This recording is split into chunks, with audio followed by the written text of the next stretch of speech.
আপনারা ফেসবুক থেকে কিভাবে চেক করবেন যে বুস্ট অথবা প্রমোট করা হয়েছে কিনা? এর জন্য আপনাদের ফেসবুকের অরিজিনাল অ্যাপসে চলে যেতে হবে।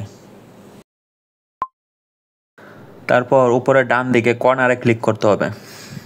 তারপর এখানে এই যে পেজ লেখা আছে, আপনাদের এখানে পেজ লেখা নাও থাকতে পারে, সেই ক্ষেত্রে আপনারা সি মোড়ে ক্লিক করে পেজ লেখাটা খুঁজে বের করতে হবে।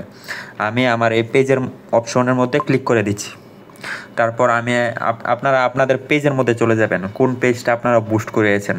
আমি এই পেজটা দিয়ে দেখাচ্ছি। এই পেজের মধ্যে দিলে এখানে অ্যাডভার্টাইজিং অপশন লেখা আছে। আপনাদের অন্য কিছু থাকতে পারে, যেমন প্রমোট লেখা থাকতে পারে অথবা অ্যাডস লেখা থাকতে পারে, তিনটার যে কোনো একটা থাকবে। আপনারা অবশ্যই এটাতেই ক্লিক করবেন। তারপর একটু অপেক্ষা করতে হবে। উপরে ডান দিকে দেখতে পারবেন ম্যানেজ লেখা আছে, এই যে উপরে ডান দিকে ম্যানেজ।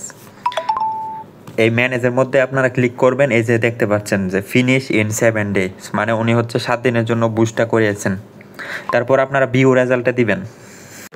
এখানে দেওয়ার পর আপনারা আরও ডিটেলসের রেজাল্টটা দেখতে পারবেন। উনি $10 বুস্টিং করিয়েছেন 7 দিনের জন্য। এর মধ্যে $0.24 খরচ হয়েছে। বুস্টটা অ্যাক্টিভ আছে, আর 598 জন মানুষের কাছে বুস্টটা গেছে ওনার এই অ্যাডটা, আর মেসেজ এসেছে 2টা। এখান থেকে আরও অনেক কিছু আপনারা ডিটেলসে দেখতে পারবেন, নিচের দিকে টার্গেটিংও দেখতে পারবেন। আশা করি সবাই বুঝতে পেরেছেন। ধন্যবাদ।